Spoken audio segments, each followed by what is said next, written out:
Thanks for tuning into the For Those Made to Do podcast. We are your hosts, Mandy, Sahota, and Bianca, Pavel. This podcast is all about the doers who have achieved career success in the UAE and the stories that go with it. In this episode of For Those Made to Do Hospitality, we get to hear from Luigi Vespero, an award-winning chef. Luigi shares his experiences of what it takes to be successful in this industry and shows us that if you apply an incremental mindset and have a passion for F&B, many wonderful opportunities open up. The hospitality industry is something so many of us reap the benefits of, especially when it comes to Dubai's notorious reputation for elevated dining. Now you get to hear what goes on behind the scenes. If you're curious to hear how an award-winning chef went from creating new recipes to managing 7 concept restaurants across Dubai, what opportunities will open up in hospitality as the industry is expected to double in the next 5 years, and how AI is being used to cut food waste and create new cookbooks, then grab your headphones and tune in with us. This is our treat. Hello everyone, and welcome back to a new episode of For Those Made to Do. Today we're cooking up a storm in our studio as we delve into the exciting world of hospitality. We'll explore its unprecedented growth in the Middle East, looking at evolving trends and the transformative impact technology has had so far. From the vibrant streets of Dubai all the way to Saudi Arabia, the Middle East is witnessing a hospitality revolution unlike any other before. In 2023, it emerged as a global leader, showing robust metrics and unparalleled resilience in the face of the pandemic.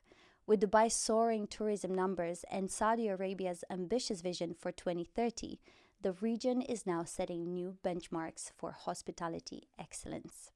To uncover the secrets behind the Middle Eastern success story, we're extremely happy to have in our studio Luigi Vespero, an award-winning chef with a remarkable career in hospitality and F&B. Until recently, Luigi was the F&B Director of Operations for Gargash Group, managing 7 restaurants across Dubai. His portfolio also includes working for the renowned Jumeirah, Meraz, and Hilton groups, sitting alongside Michelin-star chefs from all across the Middle East, Italy, and the UK. One of them being, you guessed it, Gordon Ramsay. So Luigi, welcome to our podcast, and thanks for taking the time to sit down with us today. We can't wait to hear all your stories. How are you today? Really good, really good. Thank you very much for having me here, and look forward to this. Amazing. We look forward to hearing all your stories. So we always start with a bit of an icebreaker, and we are both of us foodies. So with that in mind, we'd like to ask you, if you had to pick one dish for your last supper, what would you choose? Well, it's almost dinner time, actually. So, I'm Italian and I'm from Napoli, and being from that city, it has to be spaghetti vongole, which is clams spaghetti, paired with a very good glass of ice cold falanghina, which is a wine from my region. That's it. I'm good to go. Yeah, Simple. that sounds delicious. Yeah, it does. Is that a Christmas dish? It is used over Christmas, interesting enough. More, it's used on Christmas Eve. Yeah. We consume it on Christmas Eve, but to be honest, every day is a good day for spaghetti al vongole. Yeah. Amazing. Well, you've built a really successful career in hospitality, almost 27 years across different hoteliers, real estate holding groups. Can you just walk us through some key milestones that brought you to where you are here today in the Middle East? Sure. Look, I guess if you would ask any Italian hospitality professional, particularly, with the same background like me as a chef, really, we have one common denominator, which is nonna, the grandmother. Everything in an Italian house starts with a grandmother, and that's where my passion for food and cooking started. That's where it came from. Since the tender age of 15, I knew I had to choose which education path I wanted to follow. So that's what I did. I did hospitality school. Started at the age of 15. I studied for 5 years. So the first 3 years were more like a qualification. So that's where the initial 3 years you would study more about what you want to follow, and in my case was culinary. And then the last 2 years was more, an overall business acumen, of the industry. that would prepare you later on for university, basically, like college, right? But I come from a very modest family, so whilst I was studying, I was also working weekends and during the summer breaks. So I started my internships, I would say, right? So very young. Started from a pot washer, all the way to a 3 Michelin-star and a 5-star luxury hotel, I think it was around the age of 20 when I finished my college. I did the army service because it was mandatory at the time. So I did the army service and 1 year and finished the army service. The first thing I did was going back into work, and back in the kitchen, doing the things that I loved the most. And I decided to get a one-way ticket to London, where let's say that's where my career really took off, in London. Initially, I was working for some Italian restaurants whilst I was getting acclimatized, let's say, Yeah. until one day I knocked at the door of, Gordon Ramsay. That was at Claridge's. Oh, wow. Yeah. And, I said, I would like to work here and, yeah, jump in. Is it simple as that? I'm sure it wasn't that easy, but okay, you're being modest. And then offline, you can tell us some of the Gordon Ramsay stories later. Sorry for our listeners. We won't disclose those. Okay. And then when did you make your way to the UAE? To be honest, it was my wife who started the conversation about moving to Dubai, moving to the Middle East. I was very ignorant at the time. I was the skeptic one saying, you're mad. But, I said, look, you know what, let's give it the whole thought, the benefit of the doubt. And let's go on holiday. So we came on holiday here in Dubai. I fell in love at the airport. And and that's it. I Moved here 2 weeks later. 1 year. Never left. 1 year. I went back after holiday. I gave 1 year notice. Yeah. To my former employer, and I moved to UAE, and that's where I started in Jumeirah. That's where I worked in Jumeirah as head chef at Emirates Towers, Jumeirah Emirates Towers. I was head chef of the rib room at the time. Really good experience, fantastic company to work for, and I think moving to Dubai, I couldn't have found a better company, a better employer. At the time, and I'm sure they still do, Jumeirah really take care and look after their employees. So I felt, in a safe port to land, you know what I mean? Yeah, which is really important. Really good, really good. And the transition from one country to another my daughter was only one at the time. So, it really helped. But also it opened my eye. That was... You not only stepped into a new country, so you learn something new, but also in my career, that was a radical change, going from working and also managing a standalone restaurant, being in charge of one restaurant, and then working for such a large corporation as well, where there are policies in places, there are rules in places that, we didn't have that in London, right? It was a lot, I wouldn't say easier, but I say a lot smoother, back in London. I wanted to order anything I wanted to order. I pick up the phone and there it is, whilst landing in Dubai, I mentioned Jumeirah as an example, as the first experience I had with those process where, you need something, you need to request to a guy, then, and before I want to buy this pen, I need 7 signatures. At the time, I didn't understand, I said, why is it so difficult to buy a tomato from, why is it so difficult? But then later on, I learned and I understood, the process behind, and it's called supply chain and logistic. Which you now master, so exactly, it's so that's what I mean. He opened my eye to a completely different world, which I then developed myself into further. Just out of interest, how did these experience of working at Claridge's and with the Galvin brothers, how did this condition you for your kind of entry into the Dubai market? I mean, you can imagine. I was 26 at the time when I was lucky enough to work with Gordon. not Chef Ramsay, Gordon. And obviously that was a key to open many doors later on, right? And then, from working with Gordon, I then worked at the Wolseley, another fantastic establishment. And then later on, again, Michelin-star with the Galvin brothers. So, I carry a package that certainly helped me coming here to Dubai, 100%, right? Experience talks. Yeah. Experience talks. And hence why, when those experiences reflect into a resume, companies, tend to look for those talents. So this brings us on nicely, I think, to our next question, because from going from a chef into more of an operational role, what skills do you think you've leveraged that you've taken from inside the kitchen to outside of the kitchen? And for someone who wanted to, say, enter into hospitality, say, without having like a long history and a long experience of, starting from the ground up in hospitality, what do you think these people need if they just wanted to kind of enter in, say, from a business background? Very good question. Right. First of all, I've been in the kitchen for 24 years. And the reason why I stepped out of the kitchen is simply because, you reach a level where, you reach a ceiling where, you can move from one establishment to another, but you just carry your expertise from one hotel to the other, right? And that's where I felt that I needed some sort of a career change, but without leaving the industry, an industry that I absolutely love, right?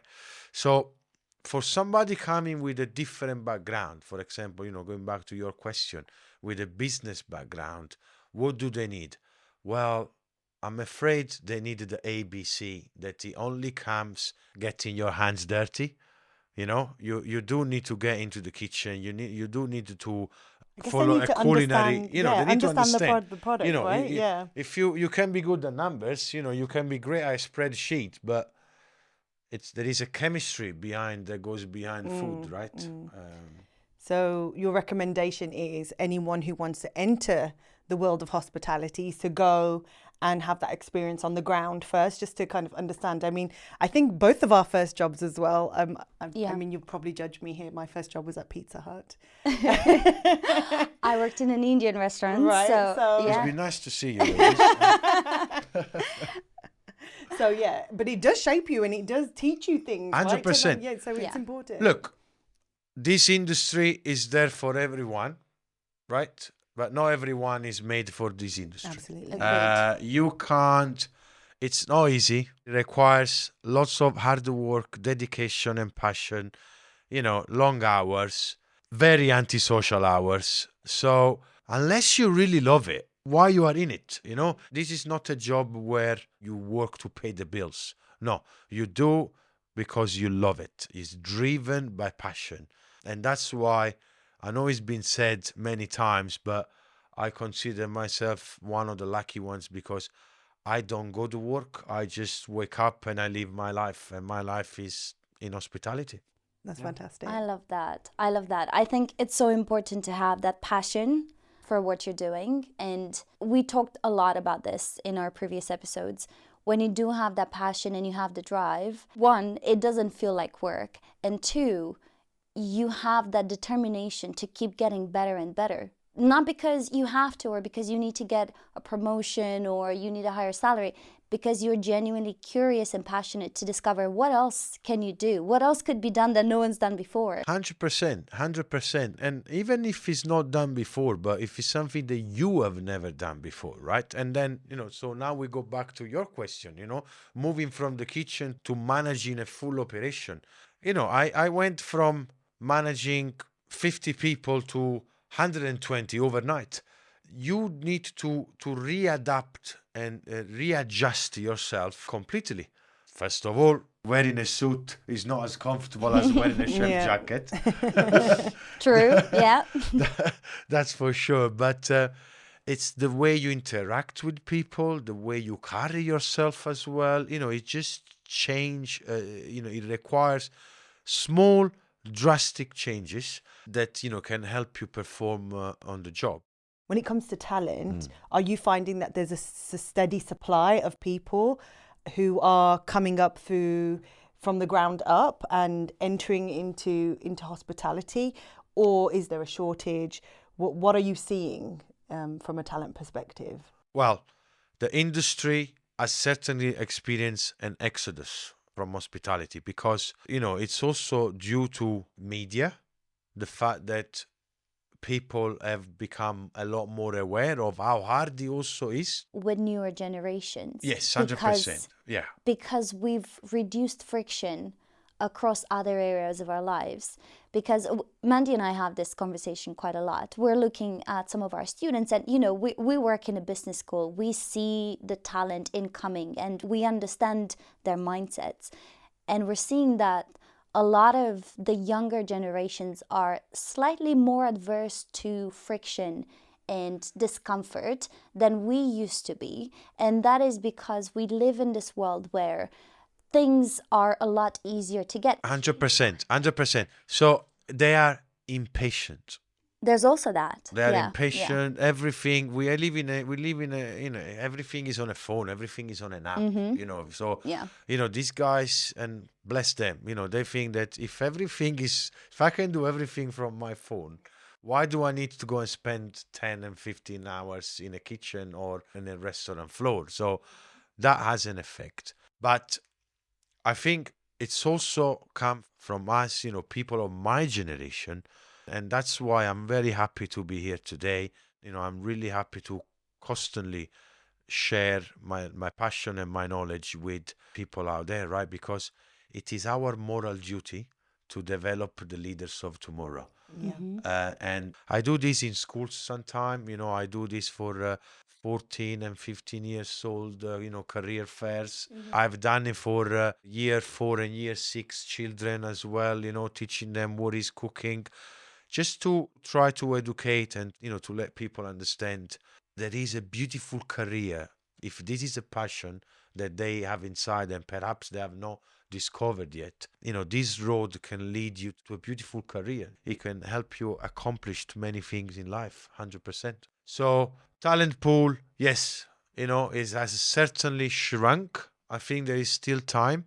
And the only way is to have a larger corporation, larger and small, really, to bring in more internship, right? For people who want to try, like you say, if I come from business background because, my dad wants me to be X, but I love food. I love food and I feel like I have a passion for it. How do I go and at least try it? So through internship, it's super important. I do believe that we also should lower the minimum age for younger students to come into the kitchens. I think, if I'm not mistaken, 16 or 17 is the. I think it's 16 when you can start. I think a little bit younger doesn't harm. At least not working, but spend a day in the kitchen, at least to see, right?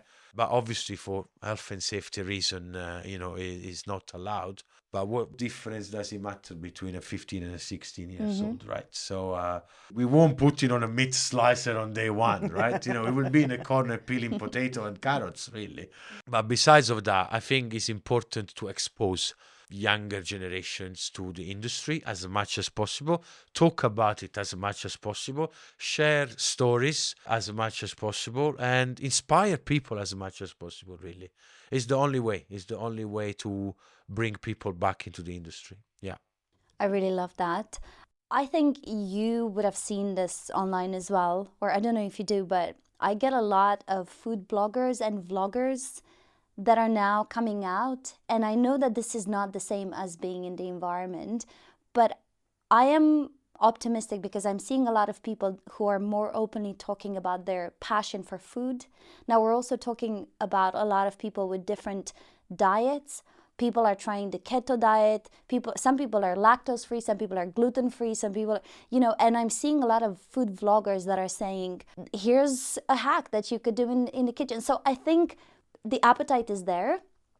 There's a lot of drive. And I think technology and social media, as much as it's kind of made a lot of people adverse to discomfort, it's also created a platform for new people to express their interest in this industry. So just a tip for anyone looking to kind of recruit fresh talent into this industry, maybe look at some of those vloggers that are broadcasting. And that's pure passion, right? It's unpaid, it's in their own time, it's experimental. Just me and a camera in my kitchen. I think there's a lot that I'm seeing out there that could be quite good. What do you think of that? As a very personal opinion, I think it's good to see people handling Trying. food and trying, Yeah. more and more and more, and tell the world, that they love food, right? But there is also a false reality behind it, I think, if I'm in my kitchen with a camera in front of me, it's completely different of being in a Michelin-star kitchen with 20 other chefs. When you are at boiling point, in the kitchen and you turn the camera off, it's a different thing. From a commercial point of view, obviously these are two worlds apart from each other, 100%. right? Yeah. But from when you talk about passion, actually, is And that a good way pipeline. to pipeline? Like, Yes, is this yes. actually a way to bring like new, fresh, innovative talent in from the younger generation? Because True. yeah, That's right. I think it's important. Look, like everything is life. Be of everything. It's good. Finding that balance, I think, is important. Social media, and it's something that is with us, and it won't go anywhere. If anything is, it grows more and more and more. It will grow more and more and more, and it's something that we have to use it for the benefit of the industry as well. can I just ask one more question from the talent front? Because obviously we've talked a lot about back of house and being in the kitchen and things like that. But from a leadership perspective, say front of house, what has it taught you? Like, how has it developed your skills, like managing a large team in a very operational environment? Like, what leadership qualities do you think that's developed in you from the experience you've had over the years? Look, I think you can develop yourself into a leader, 100%, but it's also leadership needs to be in you, needs to come from you. Me personally, I am one of these people that leads from the front. I don't like sitting at a desk. I like to take my team and, literally walk them by hand and show how it's done, or at least to show how do I know how to do it. And in terms of, leadership in general, you need to be able to understand people. You need to be able to read people. You need to be able to listen to people, right? And this is something that I also developed myself as I come out from the kitchen, right? Completely two different environment. So you can't talk to a chef the same way you talk to a waiter and vice versa, right? The one won't listen to the other. There is a way to address one and the other. And I think that's where leadership skills comes into, the way be able to be almost chameleontic, right? And change color and change skills based on who do you have in front of you, and, and the way, how can I get the best out of this person, right? In which way I need to talk to this person to get the best out of them, for them to understand me and ultimately deliver what needs to be done. Does that answer your question? It does indeed. Awesome. Let's zoom out a little bit and look at where the hospitality industry is right now. So in 2023, it was at the peak. It was the UAE market in terms of hospitality was leading globally because it recovered really well after the pandemic. There were a lot of tourists coming here. Room occupancy was high. We're talking hotels. I guess you've seen the same in terms of restaurants, right? People were coming in. So we're in Q2 2024. What are you seeing out there? How are we doing right now? I think the sector in Dubai and in the Middle East in general, it's extremely strong, and it will strengthen more and more and more. Like in every business, there will always be, a slowdown, a correction, but the growth eventually, is going to be there. If we want to zoom out for a second, this country is 50 years old, right? We're talking about a very young country that it has so much room for growth, so we certainly have not seen the peak yet. I don't know whether we're going to see the peak or that's a job for next generations. But, if we want to think about what's happening regionally, with UAE on its own, we have Dubai, but we have Ras Al Khaimah, which, where the hospitality sector is growing exponentially. You have other smaller Emirates like Ajman that, nobody really talks about it, but it has some beautiful hotel property and the coastline is fantastic, let alone, the capital, Abu Dhabi, which is also growing and growing and growing and growing. And last but not least, we all know the amount of effort and investment that Saudi is putting into the market and into the industry. I mean, Saudi has is very defined growth plan over the next 20 years, right? And obviously, tourism and hospitality takes a big part of this plan. So we're not there to stop yet. Yeah. No, we keep on running, we keep on going. It's certainly a marathon, it's not a sprint. Yeah. Do you feel like the UAE sometimes, although we have ambitious growth plans, also then the influx of people is growing massively. We've seen that over the last 2 years. But do you feel like sometimes the country cannibalizes itself because there's so many restaurants, and I know like year on year there's kind of in the hundreds sometimes restaurants opening up each year? Does it have the footfall, and by this level of growth, does it kind of cannibalize itself where all the new restaurants then put the other ones out of action, and what does that mean for the country as well? Very good question. Look, in a grand scheme of things, competition is healthy, right? Competition is always healthy because it helps you, push for more, right?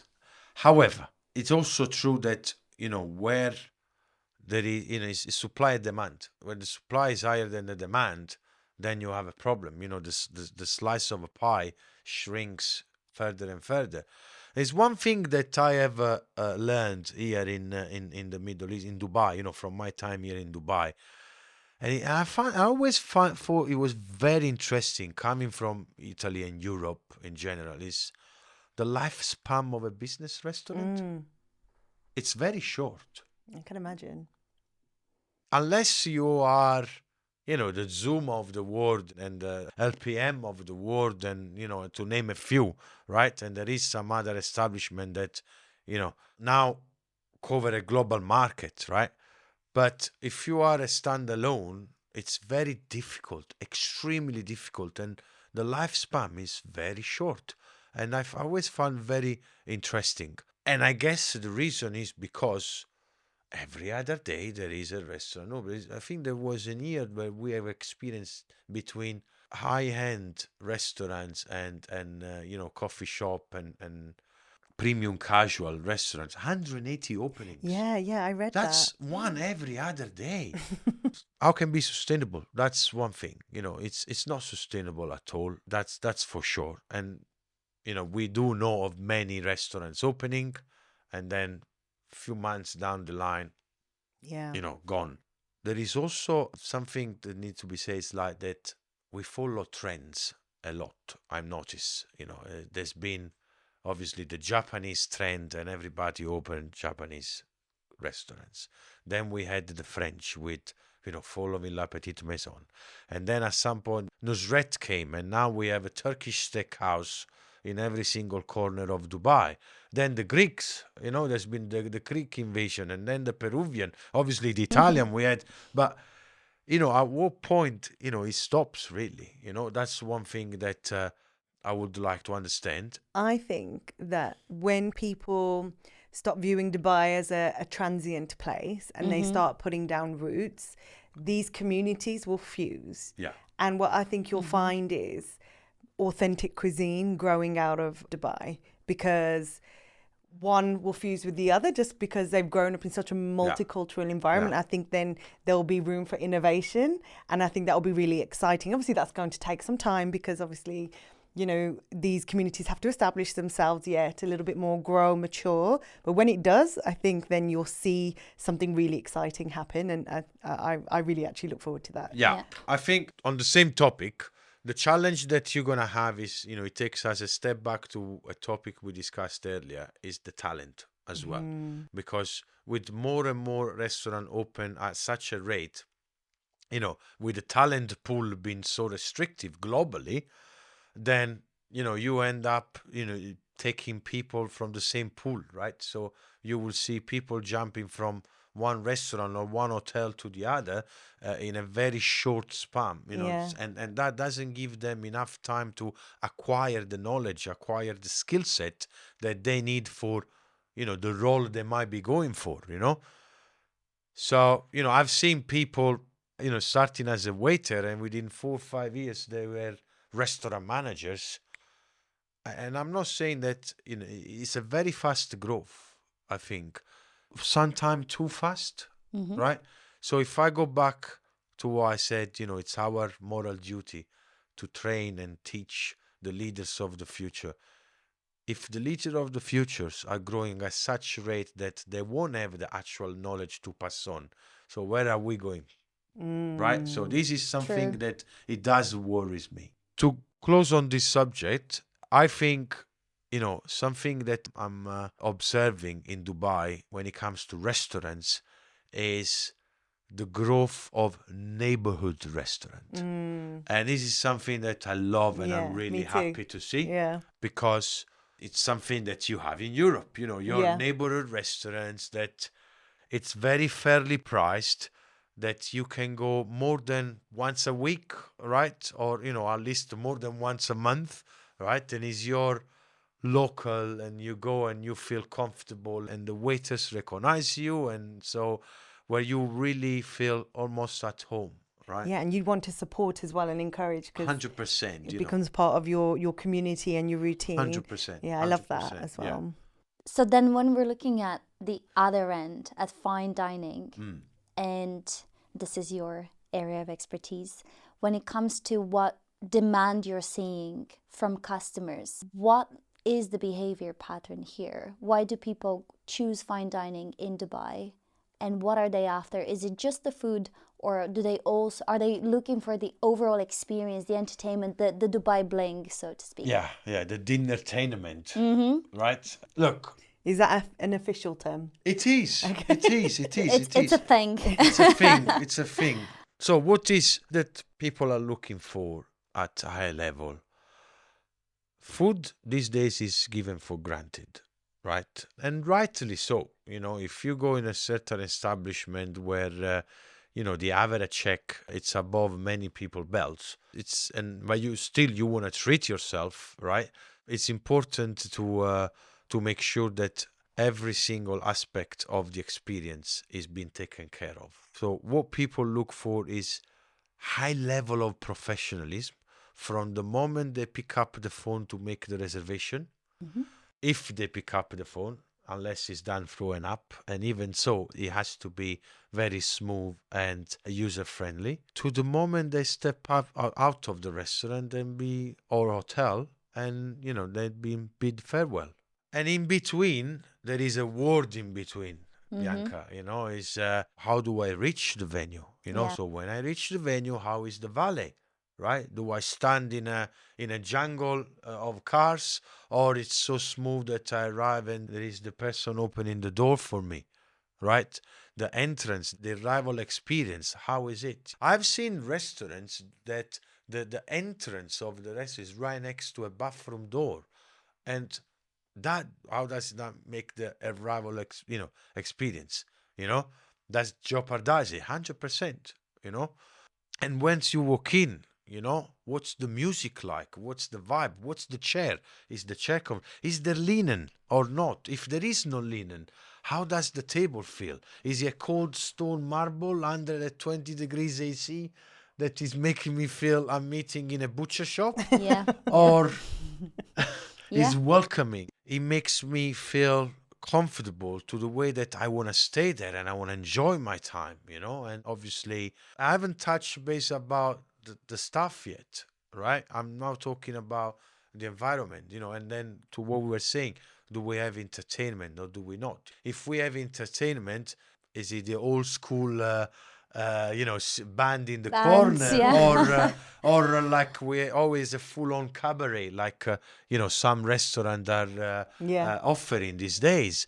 Or if you do not have entertainment, do you have the view perhaps? So can I just sit and look at the, I don't know, The if I am palm. up on Sushi Yeah. Samba and see the palm, or Yeah. I don't need to, to be entertained. And then last but not least is what level of a service am I receiving? That is so important. And we haven't even got to the food yet. Yeah. We haven't gone to the food yet, but it's important, and this is where Michelin comes into place. That's where a Michelin-star, differentiates itself from a very expensive fine dining restaurant, right? Because how is the menu? How does it feel? The paper in my hand, how does it feel? How is it being presented to me? Is it user friendly? Again, is it readable? Is the lighting okay? Do I need my phone to read the menu? It's so important, and this is what define an very high level experience. Is not the food. The food is given for granted. I Sure. Yeah. expect a good meal. Otherwise, I cook at home. or I can get Deliveroo. Speak for like- yourself. Yeah, We're yeah. very good cooks. Yeah. Definitely not me. No, but you know what I mean. Like if I want comfort, I eat at home, right? Going back to something you said, from the moment you arrive at a restaurant to the moment you leave, there are so many micro moments and micro decisions in the process. And you broke it down for us, the lighting, the music, the view, and everything else. Who is in charge of making these decisions? Basically, you have teams, Yeah. right? Like in every organization, is a team. So you will have a reservation team with a leader. You will have the bar team with his own leader. You have the restaurant manager, is the leader of all the waiters and the head waiters and so forth and so on. And then you go into the kitchen and same similar stories, right? You have the head chef. We will have a sous chef reporting to him, and then there will be the pastry chef as well, so that he's in charge of that particular team as well. So I think it's always a team effort. If you ask me, there is no one person in charge of making those decisions. The general manager of that one restaurant will be the one implementing those policies or those SOP, those practices. But it's always a team effort. It can't be one man job. It cannot be one man show. Okay. So could you tell us a little bit more around the hospitality cycle in this region? In Dubai, we're, driven by tourism, and there's a lot of seasonality that comes with that. So we've just experienced Ramadan. There's a summer season where there's a bit of a mass exodus in the city due to the weather. And then we have other kind of like due to the multiculturalism, Diwali, Christmas, New Year's Eve. And how do you prepare for the influx and the downturns? And if you can just explain to us a little bit around how that impacts the business. That's a very good question. It's called the season, right? Which starts pretty much in October and it ends in May, little bit of June. That's the cycle. And then you have the very down period, which is the summer, right? The summer months is where the business drops significantly, actually. Now, how do you prepare? The restaurant or the hotel or hospitality, the F&B, let's focus on F&B. Food and beverage needs to go hand in hand with many other aspects of the business, which is, meeting the target from a financial point of view, but also in terms of preparation and be ready, you need to go hand in hand with your marketing team. So let me give you an example. You can't launch a Christmas menu a week before Christmas. You'll have no bumps on seat. You'll have no one in the restaurant. You will need to be prepared way in advance. So in order to enable your marketing team to deliver their tasks and their targets, you need to give them enough time to work on it. So normally, how do you prepare? So this is what I do. Comes the summer, is probably the busiest time of the year that I am, because that's when I prepare for the season, right? I like and I always give myself and the team the target of having Christmas be festive ready, not Christmas, festive ready by the 1st of September. Wow. That's efficient. To be fair, we Yeah. work in education, we're quite similar. We also work, we have seasonality and it's a very similar thing. Like everybody's like, oh, it's, the summer months, it's downtime. And for us, it's never really downtime, to be honest. What are the big ticket items, in our industry again. So, it obviously depends of if I'm in an hotel and I have different venues, different restaurants. If I've got a steakhouse, an American steakhouse, and I've got an Indian restaurant or an Asian restaurant, the big ticket item change. I will have to focus on Diwali for one venue less than the other, right? Or you have Thanksgiving as well. That's just a kind of like it kicks off the season in the Western world, right? Yeah. So which is in November. It's about to be ready. It's about to be always ready, way in advance.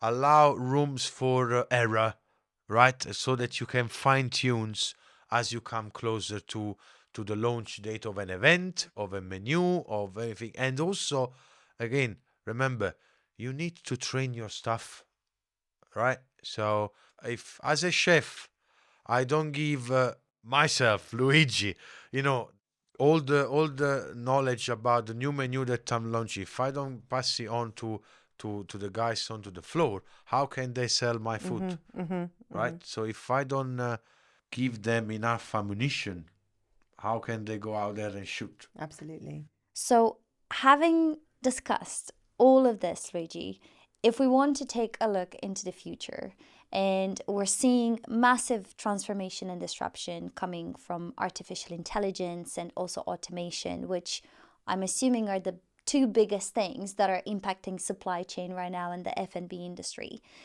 What do you think we're going to be seeing in the UAE in the next 5 years that's going to continue this trend of change? So I think what we're going to experience is people adopting and utilizing technology more and more and for the better. I do. I absolutely love it. I love ChatGPT. Well, join the club. I love ChatGPT. I actually have my monthly subscription because I love using the other functions of it as well. And I think it's phenomenal. What do you use it for? Well, besides of the obvious, tidy this up and write me this Summarize and this summarize and that and so forth and so on. But, for example, I also used the other day, I was tidying up, I was going through my recipes folders of years. I'm talking 20 years ago, right? Which, throughout the years I typed it, I moved from a book and then digitalize them. And then I ask AI to create a cookbook. To put it together, I love that. Can you format this for me, and then can you put the picture here? Can you move this there? It's phenomenal. Absolutely. Things that I would spend hours and weeks doing it. Done. It was done, in a fraction of a second. So I don't think we will never go to a restaurant and there will be a robot cooking your Michelin-star dish, right? That it will still be a skill that requires a human element, a human touch. Because at the end of the day, hospitality, food and beverage, we are an industry of people working for people. And for as much as technology will be there to enable us to deliver better, it can never replace us. It can never replace the human element that this industry needs and delivers. So you won't be doing any 3D printing anytime soon of your food or your menus? Amuse-bouche.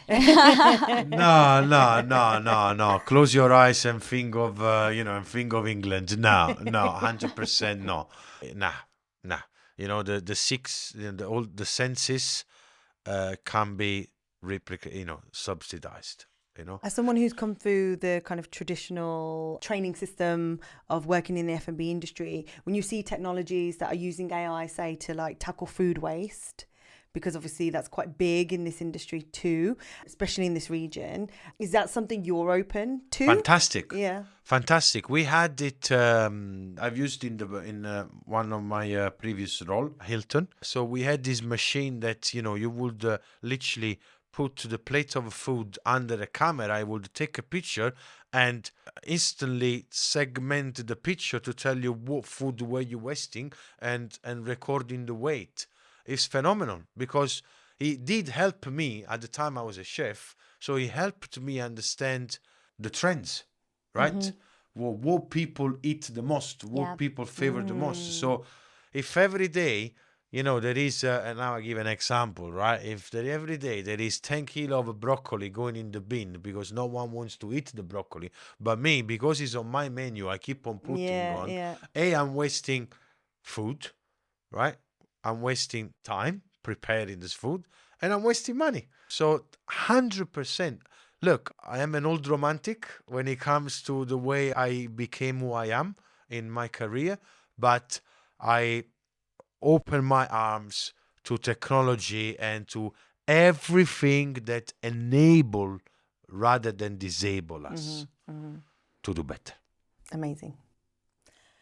All righty. So that I think actually is a very exciting place for us to wrap up the conversation. I've really enjoyed this episode. I think mainly because I'm such a foodie at heart. I could ask you 1,000 more questions probably. And then eventually you'll need to cook for me. So there's always a next time. Yeah. Next time we'll come to your restaurant. Yeah, we'll do, that's it. Yeah, I think so. But no, you gave us so much insight into what happens behind the scenes and what we sometimes take for granted. By we, I mean me. So thank you for your time today, Luigi. So what we normally do is we give you a bit of an insight as to what we're going to challenge you in our bonus episode. So I'm just going to say the question for you and then we can wrap up the main episode today. So NEOM in Saudi Arabia is offering a bold example of self-sufficiency and resource reallocation through their mission of shaping the future of food. What innovation lessons is the Middle East teaching the rest of the world in terms of producing food whilst dealing with water scarcity and extreme weather conditions? Now, a bit of a meaty question for you. And we asked this question because we refer to it as a wildcard question. It's not meant to be easy. So this is our challenge to you, which we'll wrap up in the bonus episode. So thank you. You're welcome. And thank you for having me. It's Thank been you so an much, absolute Luigi. pleasure. Amazing. And I hope that, these young students, will find it interesting. And if they want to know more, if they want to get in touch, the power of social media keeps us together. You can find me on LinkedIn, obviously, Luigi Vespero, or on Instagram at Mr. LV 2.0. Thank you. We'll be following shortly. Yes. Thank you so much. Thank you. Thank you very much.